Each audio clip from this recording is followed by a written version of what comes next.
Councillor James said we could start without him, so call the meeting to order. Welcome to the Audit and Accounts Committee, Monday 24th of June 2019.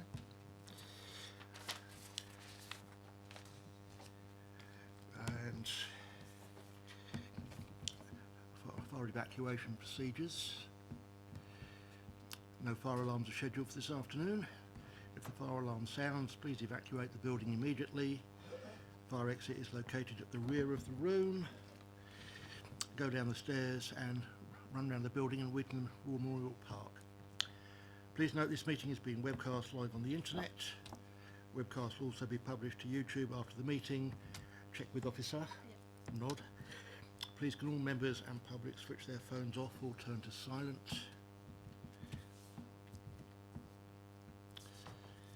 Apologies for absence and substitutions. I have apologies from Councillor Cubitt and from Councillor Westbrook. Councillor Boat is replaced by Councillor Rowland. Councillor Potter is replaced by Councillor Grant. Welcome to Councillor Grant. Welcome to Councillor James in his absence. Nice to see a fresh face. Talking of fresh faces, welcome back, Venetia. It's good to see some continuity on the committee.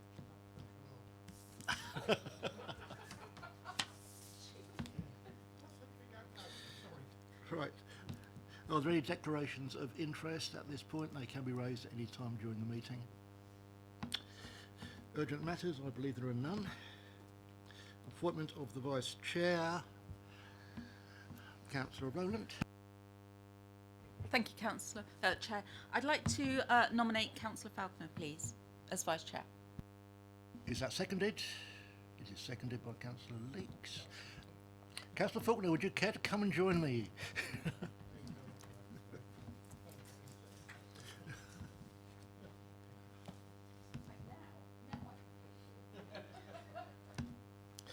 Right, minutes of the meeting held on the 25th of March. The Chair will move that the minutes of the meeting will be signed as a correct record. The only part of the minutes that can be discussed is their accuracy, but I think we can actually run through them at a pace. If anybody has anything they want to raise on the minutes, please do so.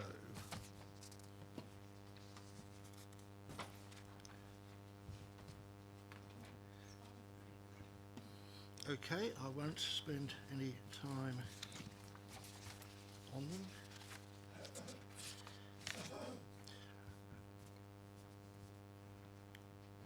Welcome back, Councillor James.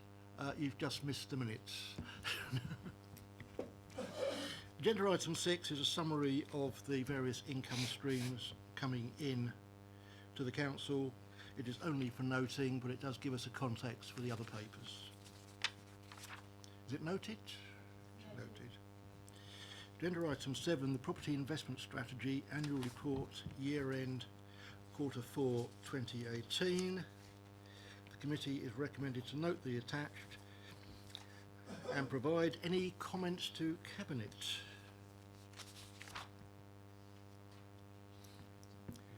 And I'll refer to Sue for clarification. Yes, good afternoon. Councillor Isaac's unfortunately not able to be here, but obviously he's got his forward to the paper. And as said, it's just a note of the position as at the end of March 2019 in terms of the performance of the fund. The report notes that there was one further purchase during the year that was reported at the time to the committee, and that there is a residual sum still left to be allocated for which further activity has been undertaken by the property services team to identify a suitable investment opportunity. I'm happy to try and field any questions if there are any. If not, I will pass them back to property services in due course. And apologies from property services, the representative had a family emergency and wasn't able to attend this afternoon. There's been certainly no activity since our last meeting. I assume that activity is still progressing to try and find alternative investments.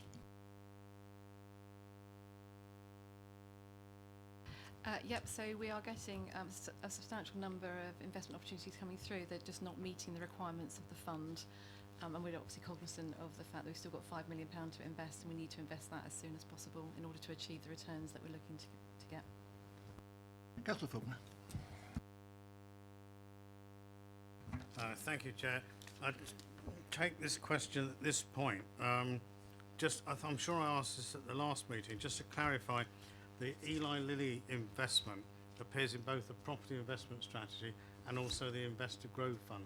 So I wonder if you could just clarify what those two investments are.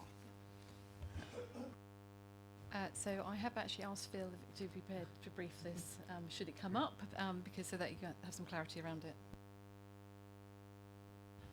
Thank you. So while the building's under construction, part of it is being funded from the Investor Growth Fund.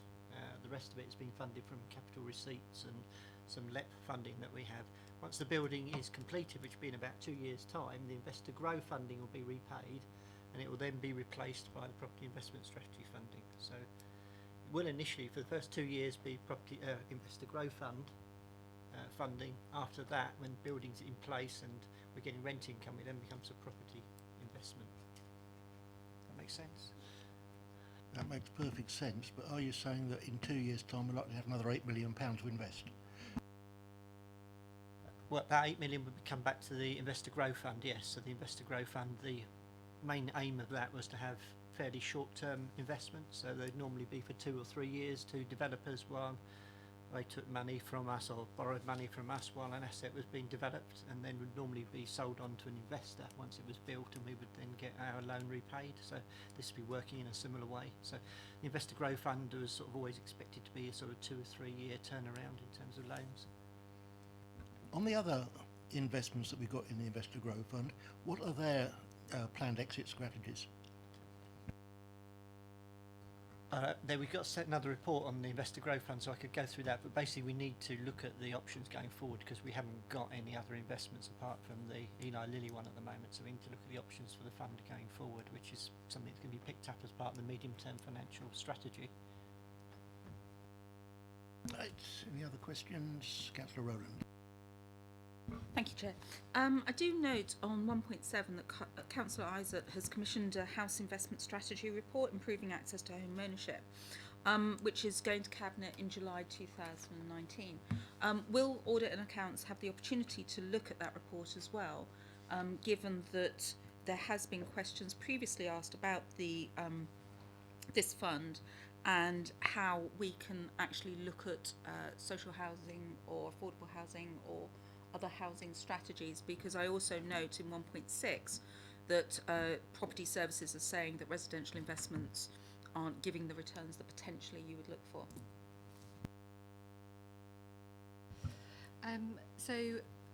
Whilst the comments here, it's kind of a generic statement really across the two papers, the Investor Grow and the Property Investment Strategy. It is not necessarily intended that that activity is funded out of the Property Investment Strategy or the Investor Grow Fund. He's merely making a statement in response to a request from the committee at the last meeting to actually give an update on what activity was happening around looking at investing in residential areas.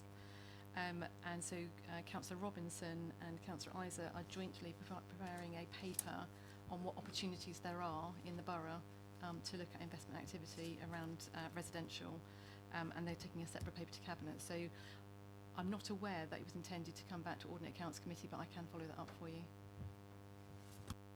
Councillor Isaac was going to talk to us today about the various housing strands, which he isn't able to do. He isn't here, but he did say he'll do it at the next meeting, so I shall hold him to that. Councillor Taylor. Thank you, Chair. Just a couple of points, really. Firstly, just to sort of pick up on Councillor Rowland's point, I think the intention was to have a separate and specific report about property investment in the context, residential property investment in the context of this strategy. We were cognizant of the fact that there is a wider report intended in respect of access to home ownership, but this additional report, which was promised for June, was and it's minuted page 8 14218, was specifically to try to overcome the weaknesses in the Winkworth report that we were presented with, which only looked at, you know, individual residential property as opposed to looking specifically at working with housing associations and so on and so forth. So I think it's important not to mix these two reports up that we were asking for. We are cognizant of the fact that there is a general report to come on, lots of exciting stuff to do with access to home ownership, but that isn't actually what we were asking for or what we thought would be coming to this meeting, which is as expressed in the minutes. So just really picking up on Councillor Rowland's point, and the other issue that comes out of that on 1.6 with this, about the comments being made about things not meeting the property strategy requirements. I mean, I personally am still not clear about what those requirements or thresholds are, and I have asked on a couple of occasions and haven't been really appraised properly of exactly. I mean, I appreciate there is some sort of property investment panel, but not how they make their decisions, what thresholds are being applied. Are they actually realistic or too high, given some of the comments and concerns in the next agenda item on the investor growth strategy, and given the fact that it has actually been in the news about significant weaknesses being found in other authorities in terms of the decision making, the decision making process for investment properties, I do feel that as an audit and accounts committee we ought to know what that decision making process is and have a sense of assurance that it's robust and would stand up to I'm not saying we need to review every decision it makes, but we just need to understand how those decisions are made and that the process is robust and couldn't lead to these sorts of headlines for Basingstoke. So I appreciate that's in two parts. One, the report we were expecting to get, and the other is about how, you know, being clear about how we make these decisions and whether or not the thresholds we're setting are actually realistic.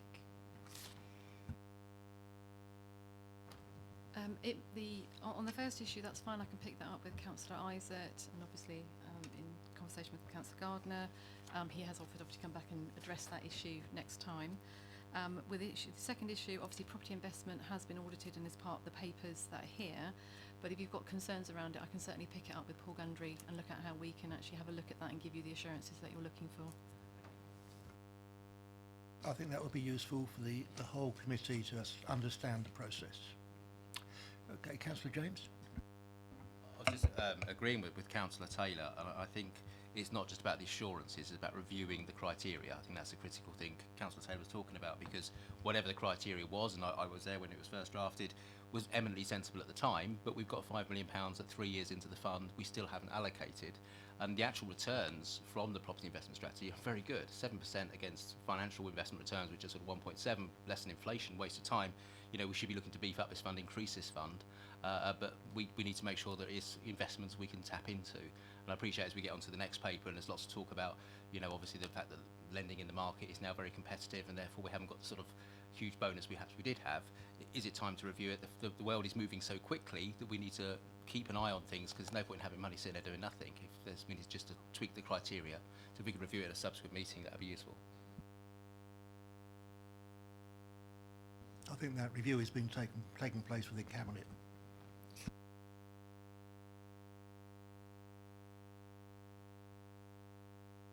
I think that review is taking place. Any further questions? I think those comments have been noted. Noted? Right. Agenda item 8, Treasury Management Annual Report. Mr. Hood. Thank you. I'll just do a brief introduction to the report. So this is the outturn report for last year, so it shows what happened for last financial year, 2018-19. Some good news there. As we forecast, we did receive more investment income than we've been budgeting for, an extra 121,000. So that gave us total investment income of just under £2.9 million for the year. That was an average return of just under 1.8%, which which was actually slightly less than we were budgeting for. But the total amount of cash that we had and earned that return on was a bit higher than we budgeted for. So that's why we actually ended up with overall more income than we expected, but a slightly lower level of return. If that makes sense. The fund continues to be focused on liquidity, so we're keeping the funds that we have short term, because it's expected that a lot of the funds are going to be needed for investment to fund the capital programme in the future. So we've got 40% of the fund at the moment in external funds. So the session that we had before with the fund manager, or the KPMG who monitor our funds performance, they look 40% of our funds are in those external funds, the diversified credit funds and the absolute return bond funds. 40% is in short-term loans, so that could be to the likes of other councils, that sort of thing, short-term. Another 20% is in gilts and bonds, so that's sort of secure lending effectively to the government. So we've got a range, but it's all fairly short-term. That impacts hugely on the amount of return that we can get. The longer we're prepared to fix the funds for and to take a long-term view, the more return we can get, but then we have to accept there's going to be more volatility and risk if we do that. Some good news in the report, so it's at the end of March, the external funds that we have, which are the ones, again, that we were talking about before lunch, we had a capital loss on those of 591,000 at the end of March. That's actually reduced now to the end of April to 153,000.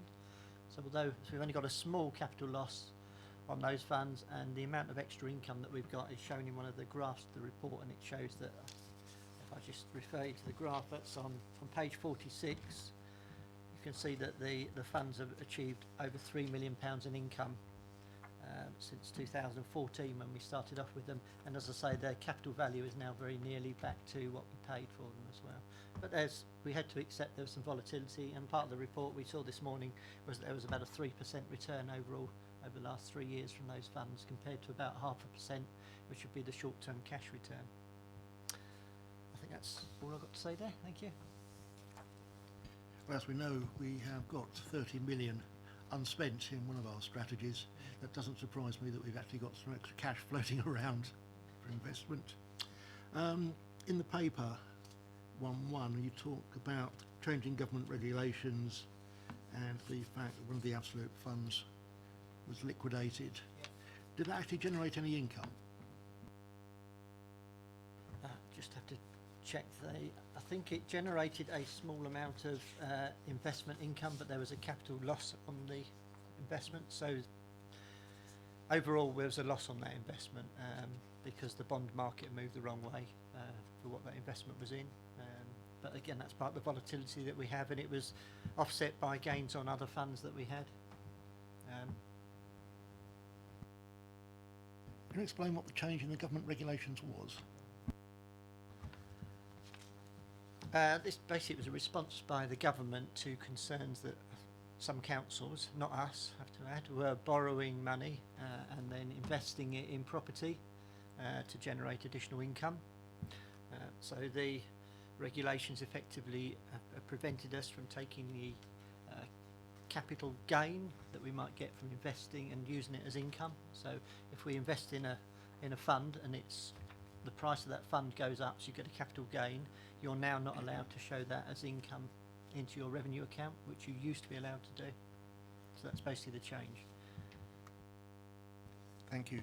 Any other questions? Councillor James? Obviously, it's not a local policy, but that seems a strange policy if you acquired a property that went up rapidly in value, and you could reasonably, particularly if you look at, say, housing investment, you would look at the fact that houses tend to over time go up in value. So you wouldn't be looking at necessarily the return in terms of revenue, because revenue is a wonderful thing. We need a lot more of it, I know. But sometimes you can investments in two ways. You can look at there's a revenue return, but also there's the value of the asset will grow over time, and therefore it sits in our books as a great asset. If you're saying that at no point can we ever turn that value gain of the asset into a revenue stream, even if we sell the asset and replace the existing funding, I mean, how does that all work? I should have explained it's only if we sell the asset that we can show the capital gain. So where we have these funds, we're aiming to keep them for 5 years plus, something like that. So the fund value may go up during the year, and we used to be able to show that increase in fund value even if we weren't selling it as income during the year, or expenditure in the year if it went down the fund value. But now, any change in the capital value during the year, unless you actually sell the asset, you can't show as revenue gain or loss. It's only the dividend, if you like, the interest that you get from the fund that can be shown as income. If you sell it, then yes, you show the gain or the loss.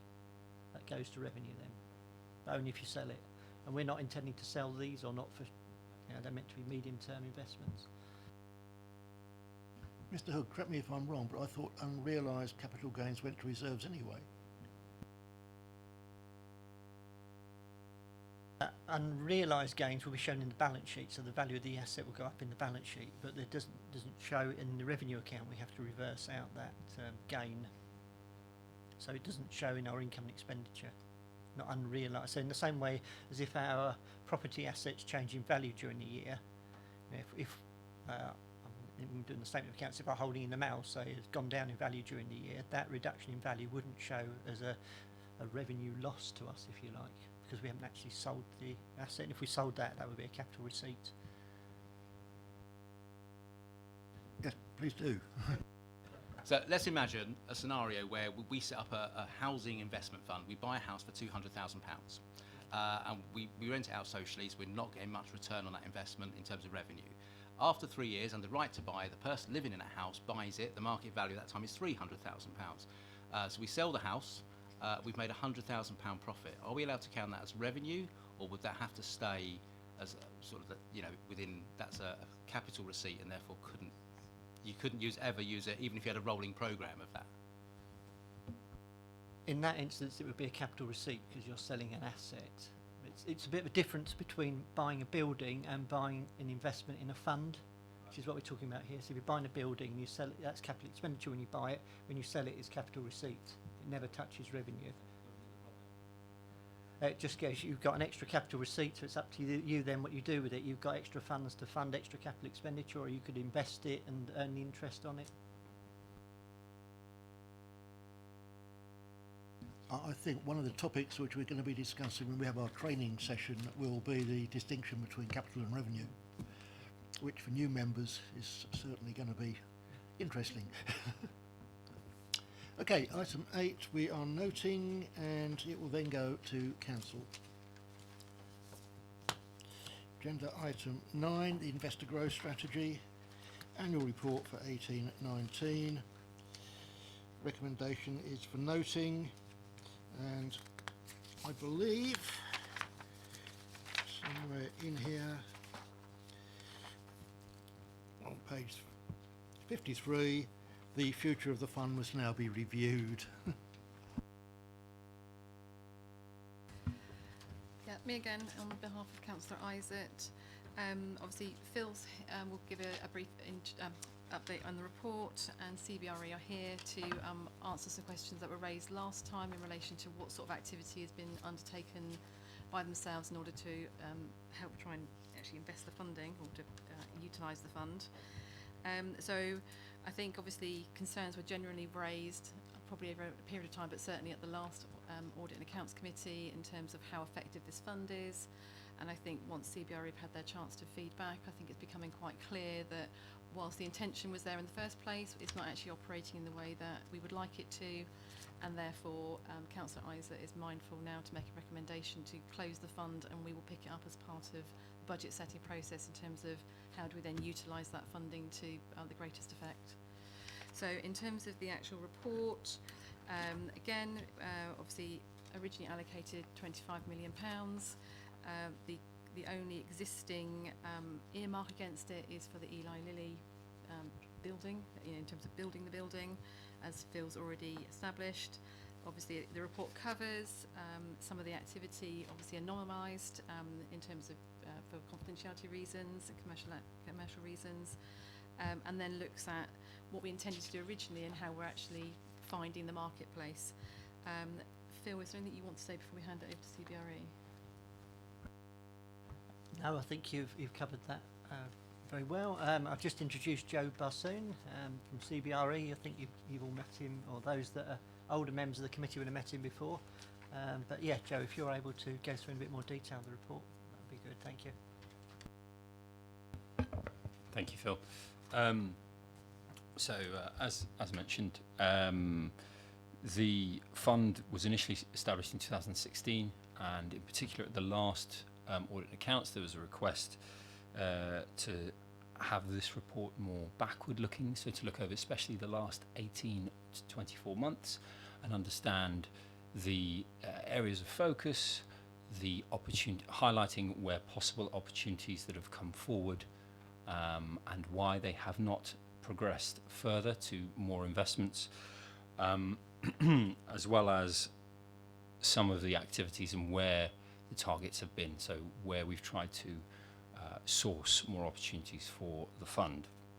So I don't propose I run through word for word what is in the report, but to cover in short, over the last 18 months there have been about 30 investments that have been looked at in and around Basingstoke Borough. Of these 30, 10 were progressed to more detailed terms. When I say terms, we're talking sort of actual headlines of potential investment and what the timeline might be, returns, etc. So as opposed to talking to an investor about a potential opportunity. Now, the way that these have been progressed has really been through local authority engagement, so using the officer team and the existing relationships that they have, as well as existing relationships that the private sector's had with Basingstoke. This is, of those 30, 16 were generated through these leads. The others through local investors, so going and targeting in particular local investment agents, planning consultants, architects, etc. And this garnered 8 detailed opportunities. And then also national developers that we, as an organisation, CBRE, have worked with and or know have some form of interest or investment in Basingstoke. And this garnered 6 detailed opportunities. Now, in addition to that, there was some marketing that's been taking place over the last 18 months. This includes attendance to MIPIM, which is a real estate industry event to promote investment across the UK and local authorities across the UK, as well as property trade press, and working with the Basingstoke team to promote wider marketing of the fund, as well as the CBRE marketing team, so to try and get national coverage in attracting investors to Basingstoke and the opportunities for funding in Basingstoke. Now, there are several challenges that have been faced to date.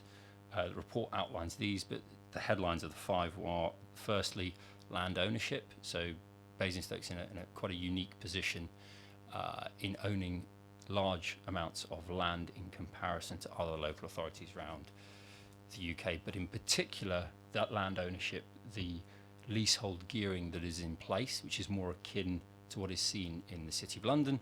Now, this is on the one hand excellent for Basingstoke in that it creates a revenue stream, but for Basingstoke with the investor, from an investor growth perspective, has and can present challenges with the private sector unwilling to take forward developments pointing to a high gearing on the long leasehold. Now, that's not to say that was the only reason for a lack of progress on investments.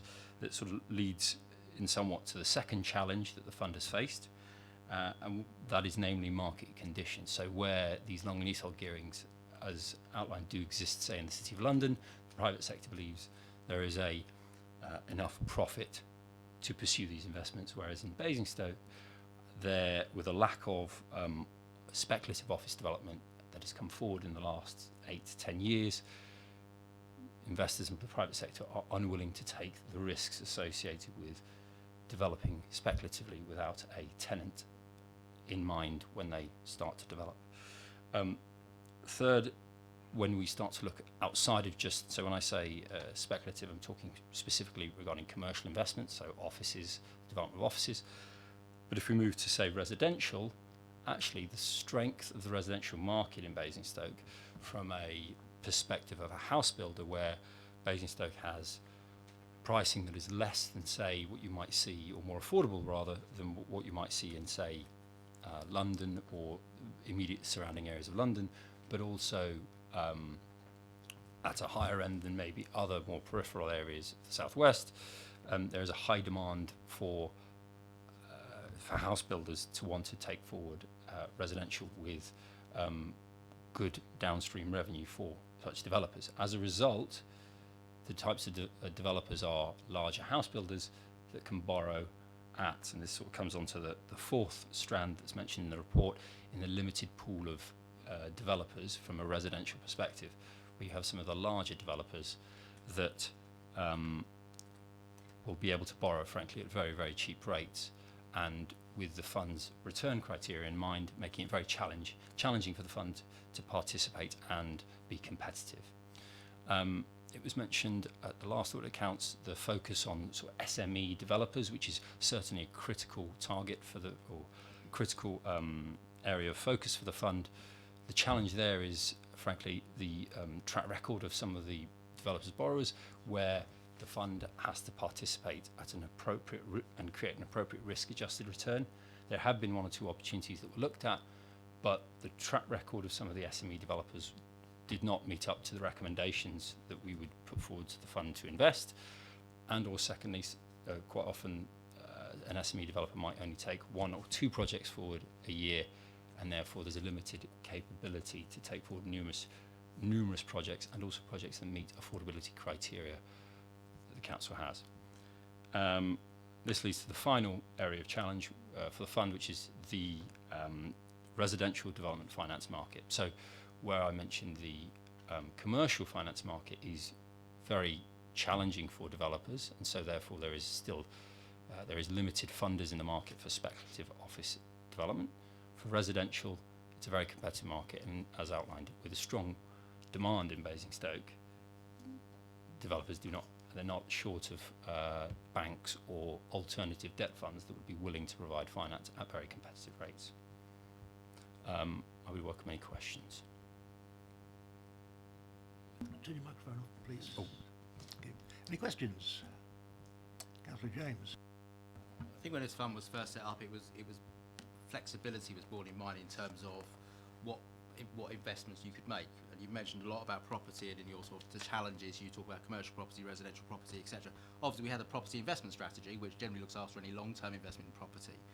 I understood this fund very much to be a short-term unlocking, where there was a it didn't have to be about the purchasing property. It could be a property owner wanted to do some work on improving the sustainability, environmental sustainability of their site, and therefore they couldn't afford to do it, but we would lend them the money, they would pay us back because their electricity bills would be much cheaper later. So it was an alternative investment fund rather than looking strictly at bricks and mortar, which we've got another fund to do. It's really about progress in relation to that. How far have we done? Because I think, again, although there's a sort of 5% target return, I'm not sure that was originally in there, because a lot of it was about a social return in investment. So if you were providing an affordable house, that's a good thing, even if you didn't make any money. If you're cutting down climate change, that's a good thing, even though you don't make money. So what, outside the property, forget property for a minute, what else has the fund done, or what specific marketing have you done to try and get others to tap into it? So I actually worked quite closely with the climate change officers and team to identify the sort of, I think we've targeted it, the renewable strand. So as you mentioned, outside of property. Now the challenge, and we face this across the UK, and you'll see this with heat networks and other sustainable initiatives that are trying to be progressed, is when you are funding it with trying to with the right risk-adjusted return, or trying to understand what the risks are, often the renewable projects, there is limited actual value in the asset itself, which has presented, frankly, a challenge for the fund in trying to invest into. We've seen one or two opportunities, but there is often limited private sector investment, and so there is sometimes a willingness to want to borrow, say, 90% of costs, etc., where there has to be an appropriate point at which the fund will say, yes, we'll invest. So frankly, I would say there's still some form of a gap in that private sector to council funding. But renewables is a very challenging strand, and this is not just limited to Basingstoke, but across the UK, where there are a number of other comparable public funds across larger areas that still struggle to invest in low carbon or renewable projects. Anything more, Councillor James? Councillor Faulkner. Thank you, Chair. I'd like to make an observation in noting the report, in that maybe as a council we were not so much over-ambitious, but in creating this fund it seems it's quite complicated. And maybe going forward, under the review, the Cabinet should look at creating projects to meet our policy objectives rather than, say, a broad-based fund, i.e. if we need residential housing, we look at that as a specific project and then look at how to fund it. And if we need infrastructure or climate change initiatives, whatever, we again create a project to look at that specifically and then look at funding, rather than create a fund which, in hindsight, was perhaps over-ambitious. I'm not sure that I would say that the original intention was over-ambitious. It just hasn't worked out the way we hoped it would. Councillor Rowland. Thank you, Chair. I'd actually like to follow up on Councillor Faulkner's comments, which is some of what's in this report is very much focused around that bricks and mortar. With the Horizon 2050, there's a lot of visionary things in there, which we could use parts of these funds to use as stepping stones to get there, because, you know, I'm seeing things in there about transportation, looking at the renewable energies, all of those sorts of things. And I'm sure that there's projects that these funds could be put towards picking up, in terms of not necessarily looking at a repayment, but if we're going to get to this vision, if we're going to get to this horizon, the next horizon, then we should be investing some of the funds that haven't been invested somewhere into something like that. And I just think maybe we're being a little bit short-sighted in terms of, we have this money that hasn't performed how we wished it to be. I think for me it's a sadness that it hasn't gone into any small house building opportunities. But looking at what's down the road for us is that we couldn't release these funds into getting us on those stepping stones towards this vision that Basingstoke has. But it living in a rural community, all I'm seeing is no subsidies on buses, you know, house builders, large house builders trying to come in and change the rural landscape and environment, where I think some of these funds could actually be made to make some people, both urban and rural, their lives better, and it helps with our vision. I think when it comes to alternatives, what could be done with the money, probably infinite, if not even more. But in terms of the existing strategy, what you're suggesting doesn't fit. That's quite clear.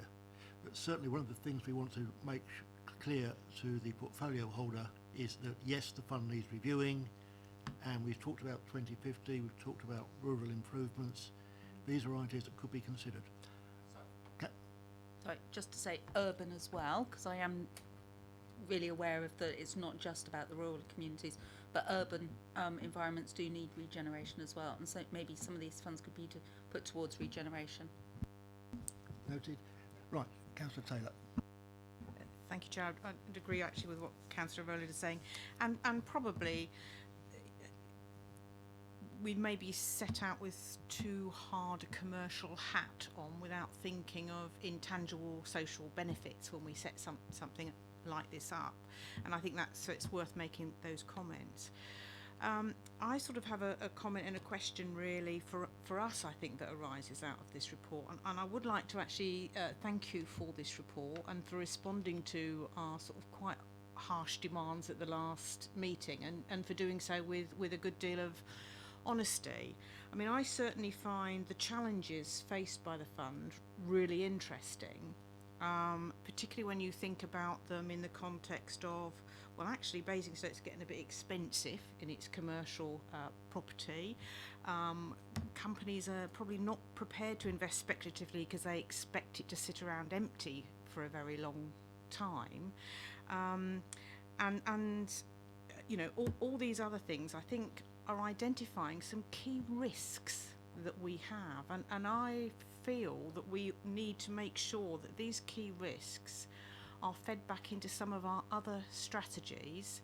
For example, if our property strategy is going to start and continue to only invest in commercial, we need to understand that the landscape is that we are almost pricing ourselves out of the market according to these challenges, and therefore some risk assessment needs to be redone to take into account these current factors. So I'd like to see these challenges not just be considered in isolation in respect of this report, but taken forward, I think, into some of our other key strategies and identified as risks and put into the risk assessment strategies. I think that's quite important given what they say.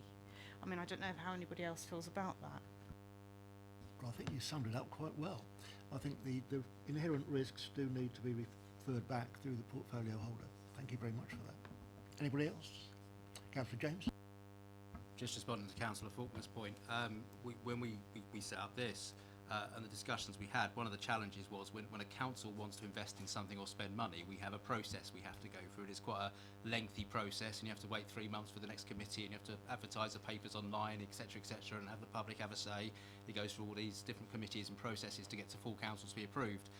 When you set up a fund like this and say it's £30 million, there's the set of rules, we hand it over to a professional to look after it, you can speed up the decisions. And as you can see, some of the challenges around this are a private company comes up with a good idea, and if they've got to wait for the council for 3 months to go through their processes, especially if it's like election time or it's the summer holidays and we sort of shut down, then they've moved on to someone else. So the idea of the fund was so the private sector could come up with the great ideas and we could support them financially through loans, etc., or whatever, in order to make sure they happened quickly.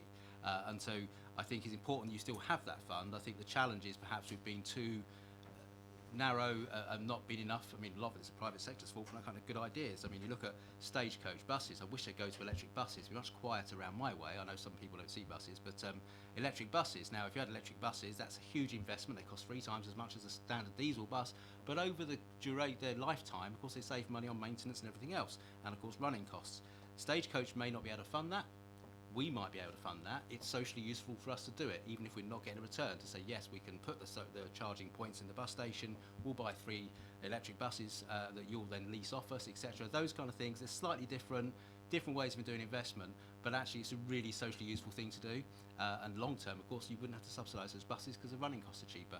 And it's things like that, but I don't know how we get from the good ideas happening. Who's responsible? Is it us as councillors? Is it down to the officers, or is it down to the private sector to come up and say we've got an idea? Because this, I think we still need a fund that says that's a brilliant idea, we want to unlock that idea and make it happen, and having a flexible fund to do that is really critical. I think if you've got good ideas, you make them known, as you always do. Yeah. However, at that point, I think we have now noted, so thank you for that. Anybody else? Okay. So paper 9, we note, and we have provided a number of comments for Cabinet. Moving on, paper 10, we have 2 versions. So be aware that the version in the original agenda was superseded, and the amended version was sent out by email. I can see councillors saying bugger, or words to that effect. The change was fairly minor. That's the good news. And no doubt when the officer presents the report, they will tell us what it was. No, it won't be. There should be supplementary.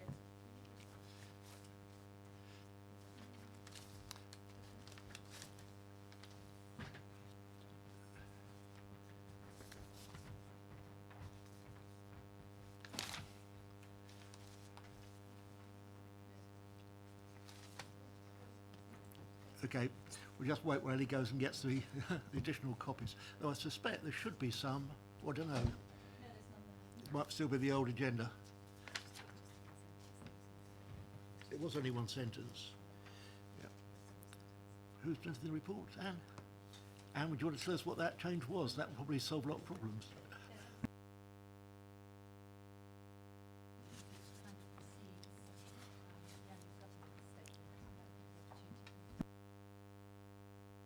Can I leave that to your discretion? And could you use the microphone? It's all yours. Right, Chair. Starting with item number 11 then, which is the annual approval of the local code of corporate governance. Some members will recall that every year you review the annual code of corporate governance, and the code is actually in Appendix 1 to this report. The code is drafted to follow the Sit for Solace framework principles. So there are the 7 basic principles with a number of sub-principles that the Council has to address to show how we are complying with those principles. The main change this year is that if you look at the back of the actual code, we've attached an appendix which is a table showing all the different policies, documents we have that demonstrate how we comply with each principle. So by way of example, the first one, gifts and hospitality policy, refers to principle 1 of the framework, and the little a is sub-principle of that first principle. So in future years, when the framework is reviewed by the stewardship team, we will go through these documents and see whether there have been any changes to those documents, whether any new documents have been adopted or promoted, so that you have an overall view of how this council is complying. We'd be happy to take any questions on that. Right. Questions on the code? You did say that it was pretty much unchanged on previous years because the principles haven't changed. The actual code doesn't change because Solace, I don't think they've changed it since about 2016. So if you compared it with last year's report, the actual code itself is almost unchanged, but the appendix is new for the first time, showing how we are complying. I appreciate that. Right, that's the code. Moving on to the governance statement next. Any questions on the code? No? So we can note that and move on to paper 10. Move back to paper 10. So, Chair, dealing first with your query, in the actual annual governance statement there is an error just before the significant issues, in that the significant issues weren't identified by internal audit, they were actually identified by the stewardship team doing a governance review. So there is a small amendment on the later version to reflect that change. So this report, Chair, it basically, the annual government statement is the formal statement that recognises, records and publicises the Council's governance arrangements in accordance with the code. So it's designed to give an opportunity for the authority to consider firstly the robustness of our government's arrangements, but also to provide an accurate representation of the arrangements in place during the year, and to identify areas where improvement is required. 3.4 sets out the principles behind the annual government statement and what it's intended to do. I would also draw your attention this year to some changes in the annual governance statement, in that for the first time we've incorporated the Council's key corporate projects and provided an explanation as to where those are up to. So you'll find that on page 75 of the annual governance statement in the second paragraph. And the other matter I draw your attention to is on the same page, page 75, we've given details of the governance breach that took place during the year relating to the self-reporting matter to the ICO, and that's the penultimate paragraph on that page. So the function of the committee is to provide the independent assurance on this document that has been prepared by the stewardship team. Also new for the first time is on page 70 is the Code of Corporate Governance Circle, we're calling it. So that shows all the different bodies or officers that contribute overall to the governance process and lists what each different individual or body is responsible for. Finally, if I can just draw your attention to page 78, which are the issues for the forthcoming year. So these have been identified by the stewardship team as needing some further work. So they are the internal control and risk management process needs to be reviewed, and the planned actions are set out, and the responsible officer and time to do it. The second one is procurement and contract procedure review, and again the actions are set out. A further review of the constitution, mainly to reflect the change to the numbers of councillors due to the boundary review, and then cyber security.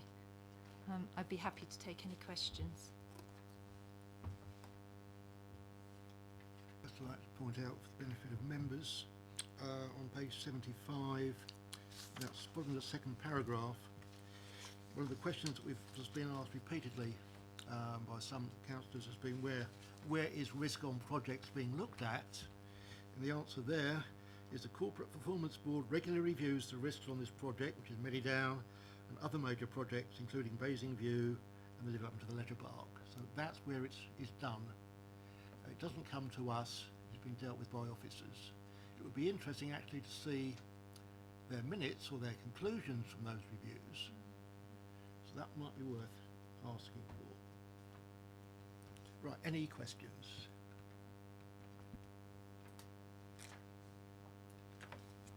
I'm very quiet. Councillor Taylor. Page 78, I think it's really good to actually have an indication of the significant governance issues and how they'll be processed. And I just wondered if I could ask a question on the governance issue number 2, procurement and contract procedure review. When that review is done, will it include things like due diligence process, for example, on new suppliers and people that we go into contracts with?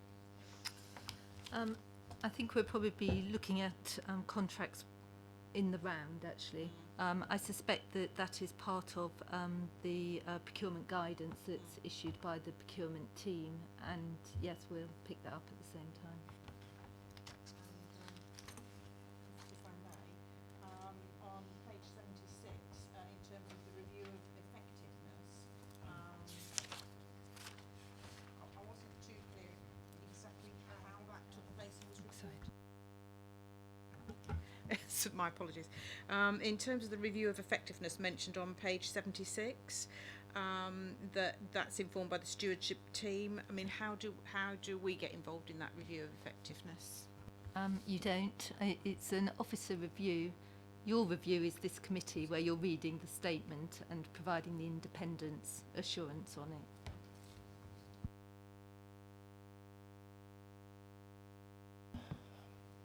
Sorry, can I just refer back to your previous question on the procurement activity? Yes, actually, we are going to be looking at the way due diligence is carried out. So the procurement and contract review is a complete review of the whole of the procurement and contracts exercise within the council. Not as a result of any audit findings or anything like that. That's myself coming in as the new 151 officer, wanting to review process and practice and actually having a clear understanding of how the council's operating and potentially looking at whether there's other service enhancements and improvements that we can do, which may ultimately end up hopefully with some efficiency savings for the council. But yes, we will be looking at the due diligence side as well. Okay, any further questions on paper 10? We are required to approve papers 10 and paper 11, the corporate code. Are they approved? Agreed. Agreed. Thank you very much.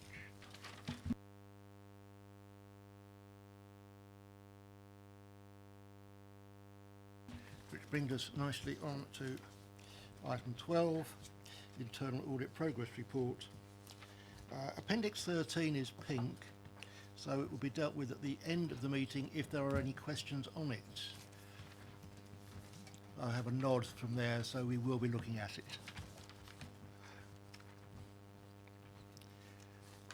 Okay, over to Richard to tell us what it's been doing for the last quarter. Quite a bit, actually. Thank you, Chair. So this is the progress report for the work of the internal audit team between March and May this year against the 18-19 audit plan, and it represents this work represents completion of the 18-19 audit plan. So the audits that we've completed in this period are shown in paragraph 4.1 of my report on page 113, which shows the audits 4 were given full assurance, 6 were given substantial, and 1 was given reasonable assurance.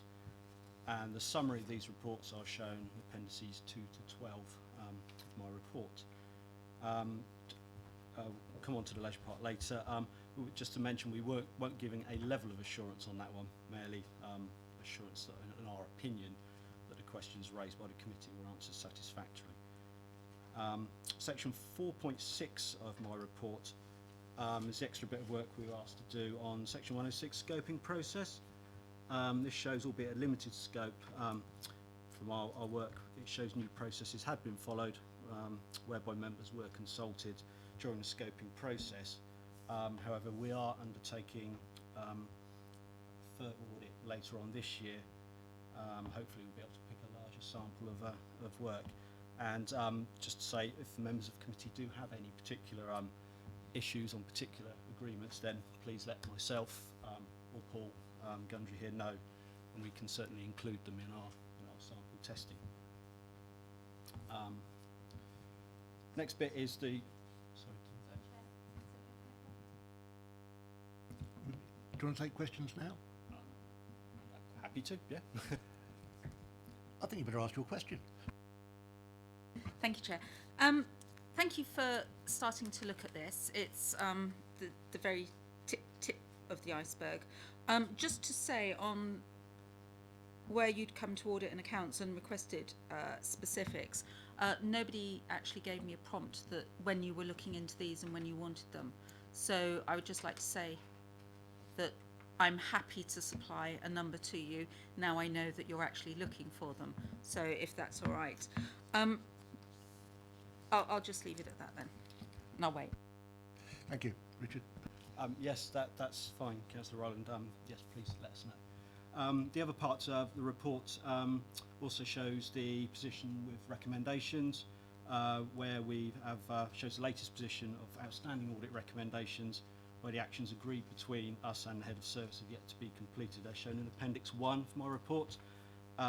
Thanks to good work of Daniel and our team, we currently still only have 3 that are overdue, which is again we're quite proud of. Quite proud of that. We are keeping on top of it. But I do have an update, verbal update, Chair, on 2 of those recommendations. If you want me to. Yes, I do. Yeah, cool. So recommendation 1.3 on Appendix 1 of my report on housing benefit overpayments, which refers to the corporate debt management policy. Had a chat with the Exchequer manager, and he's advised that following the DWP review that they had of their service, himself and the benefits manager are now putting together all their proposed changes to the policy, and he asked if we could have, well, he hopes to have that completed by August, so a bit of a delay, but there is a time scale there, which I think is fair. And recommendation 1.16 on the inventories with regards to updating the asset register page on Sinbad. Again, the Exchequer manager has advised this is in process. His officers have been chasing relevant managers for their updated asset registers, so we'll keep an eye on that obviously as well to make sure that it is done in due course. Do you have a revised date for that? Sorry, didn't actually agree at a revised date, but certainly by next committee it'll be done. Last part, Appendix 14 of my report shows the fundamental significant recommendations that are not overdue. So these are ones that are future targets for us to chase up. And we've done so in due course. And the final bit, paragraph 4.4, reference to merits of tension recommendations. These are ones which we regard as minor improvements, don't have a major effect on the control environment at all. So we don't report these to the committee, but we do keep an eye on them and chase them up in the same way. And to answer a question you raised previously, Chair, of the 19 that are overdue, all but 5 relate to recommendations this year. There are a couple going back to the back end of 2018, so we will sort of double our efforts a bit to follow them up. The last bit I wanted to do, I just wanted to introduce Diane Delandro from our audit team. She's been here 2 years now, 2 years I believe, so thought it was time to so you can see how much fun it actually is in committee rather than actually watching it on the webcast. So happy to take any questions. You're certainly welcome, Diane. Right. Are there any particular internal audits that people want to have a look at? Certainly, I think we should be looking at the property asset register. Councillor Taylor?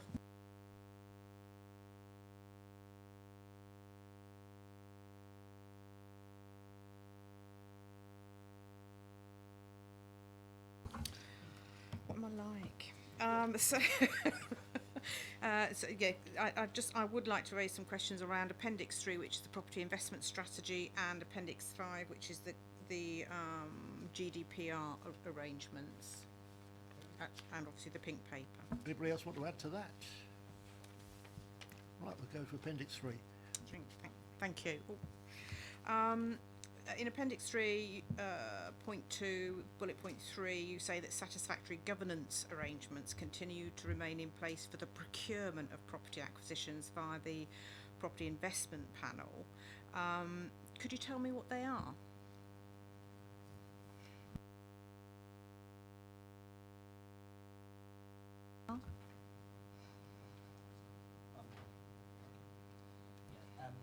We don't have those with us today, but we can certainly circulate those to the committee if they so wish. Okay.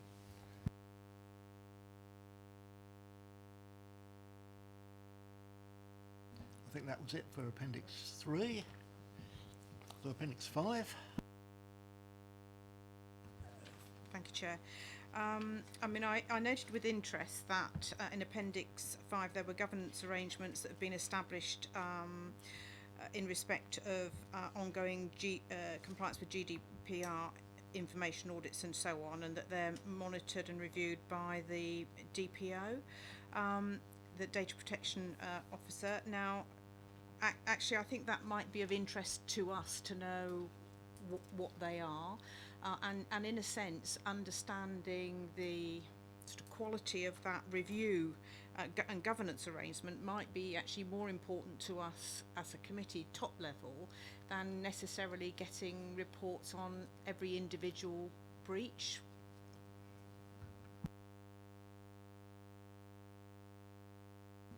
Certainly, yes, as part of our regular audit work, we do include an element of GDPR compliance, which we're kind of working with the Data Protection Officer so that we try and cover as much of an area as possible. As you appreciate, it is a big area, and we will look at the information audits which we refer to, which the DPO has undertaken.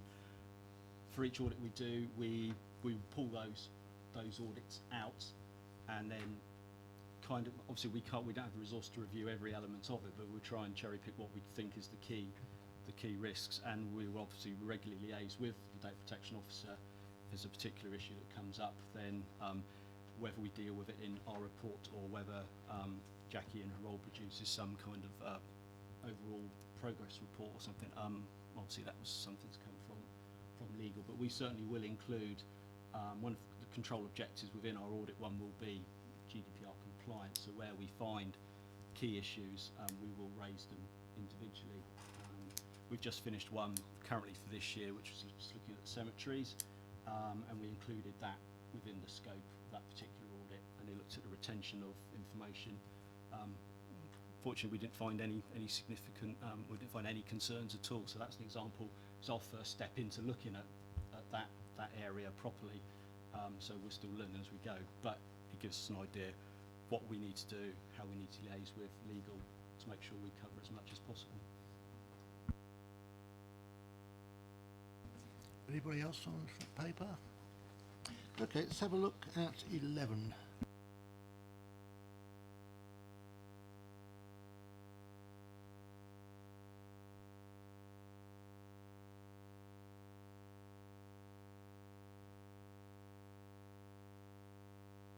A new and exciting format, which future reports will be coming in, and certainly this is an area you are not happy with. We are able to give reasonable assurance. Can you tell us what sort of risk that involves? So we came in at a time that when they're moving from the old, if you like, the old spreadsheet-based processes to the new TechForge property system, and I really just think that the recommendations which we put kind of summarised the position where at the time they're still in sort of phase between the two, and we're looking at more the I hesitate to use the word interface, but the link between the new property system and the accountancy processes to make sure they get the fixed asset register valuations correct. And it was Diane who did this very good bit of work, which highlighted the issues that are raised in the report. So it's there. If there's any particular questions that you have on those, we will endeavour to answer. I was a little bit concerned on page 151 when you say it is essential that this knowledge is retained, as if there was a likelihood that it wouldn't be. This would have concerned me, not just in this case, but in all cases of an employee leaving, or whether it be voluntarily or otherwise. Indeed, in the operations that they've kind of evolved in the phase over between the systems, yes, there has been 1 or 2 particular officers that have focused on this area of work, and one is due to leave shortly, I believe, and knowledge retention is an issue, resourcing is an issue, and it's just the amount of knowledge that one officer has retained has developed in how they get the systems to work. If he goes, then that knowledge could be lost, so we're just recommending that it's documented as much as possible to ensure continuity of service and as well as knowledge. I think this is an issue that SLT probably ought to be concerned about, and certainly be making some provision to make sure that where employees do leave, knowledge is retained, but more importantly, that knowledge isn't solely in somebody's head. That if they know something, they write it down so there's a record of it. So I think that applies everywhere. So Yeah, so this specific issue has been brought to my attention. Obviously, I'll be talking to Phil about how we pick that up and make sure there's adequate handover, but it's certainly a very relevant fact to do in terms we should have a general policy in terms of making sure that we address handover particulars between temporary staff leaving the organisation and being the people that are working on specific activity. So we'll definitely pick that up and take that into consideration. thank you. Right, any other questions on this paper, or I will move on to the next one. Okay, noted. Noted.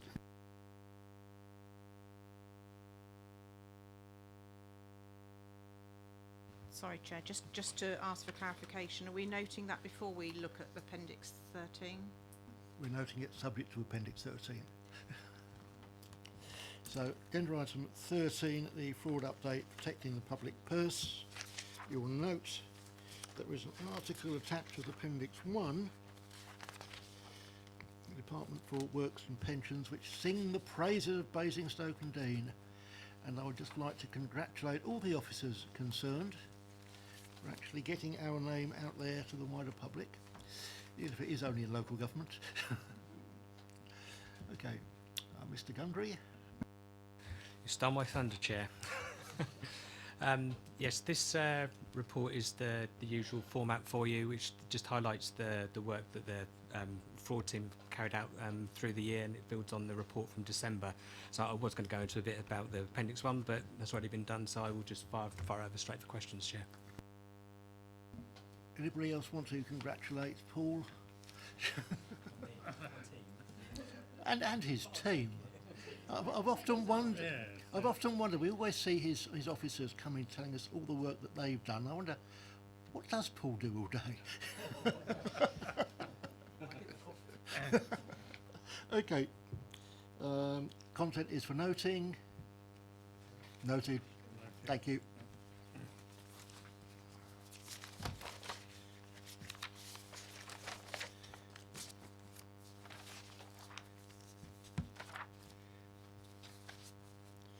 Taking us on to item 14, the Internal Audit Annual Report.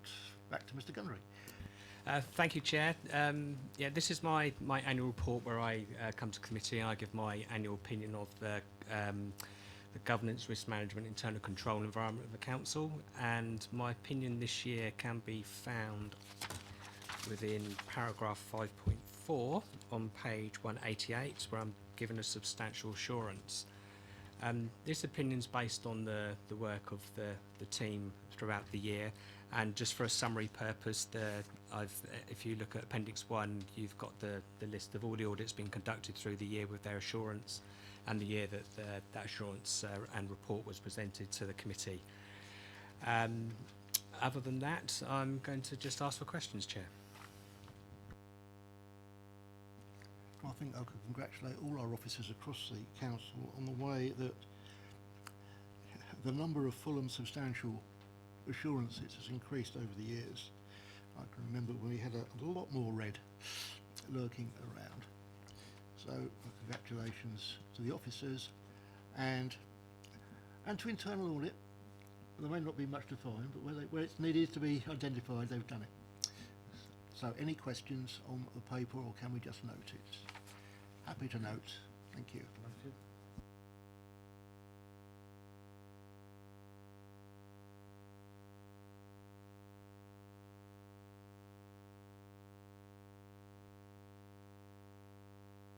Right, agenda item 15, as scrutiny have still not concluded this paper. It's been withdrawn and we'll look at it again at our next meeting.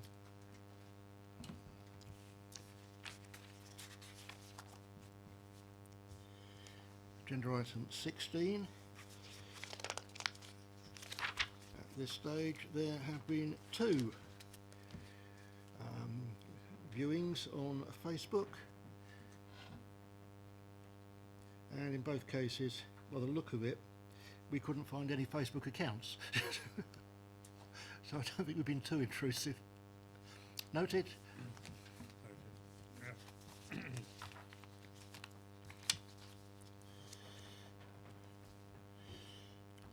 Right, we now have the work programme which sets out what we'll be doing. In the July meeting, hopefully we can add a report back by Councillor Isaac on housing. Sue, do you know of anything else that's coming forward for a meeting, the July meeting? I think that Jackie said there'd be the annual policy review report.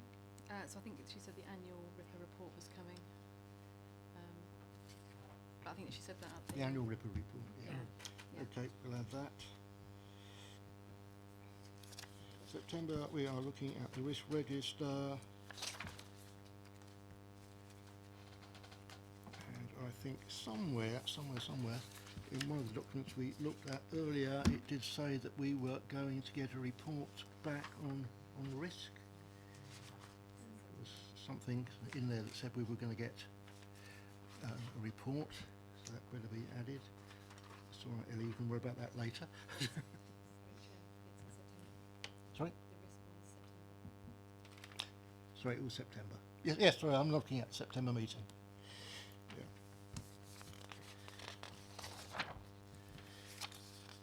And then we're into January and March. Sue? In light of the fact that we are suspending activity into the Investor Grow Fund, there won't be any further reports in terms of update on activity because there won't be any, but obviously there'll be a different report on housing at the next agenda. I think we'll probably wait until we hear exactly what Cabinet decide on where that money is going before we decide what we're going to be looking at. But it can stay on the work programme for the moment, but as soon as we hear from Cabinet we can drop it. Yeah. Okay, at that point, Councillor Taylor. Sorry, just a really quick question about the work programme. In September, we're looking at the corporate risk register. We did mention before the issue of raising a concern about the level of turnover in senior staff and the risks associated with that and whether that had been looked at. Given the sort of recent publicity in relation to how staff do turn over and you know, I mean, part of what we were told was there is no impact. Well, clearly there is a little bit of an impact to staff turnover, and we have to have interims, and it does affect the operation of the organisation. Is that likely to be included or reviewed in the corporate risk register, or would we need to ask for that specifically to be reviewed as a risk? I'll pass that over to Mr. Gundry. I would imagine that's already in the risk register.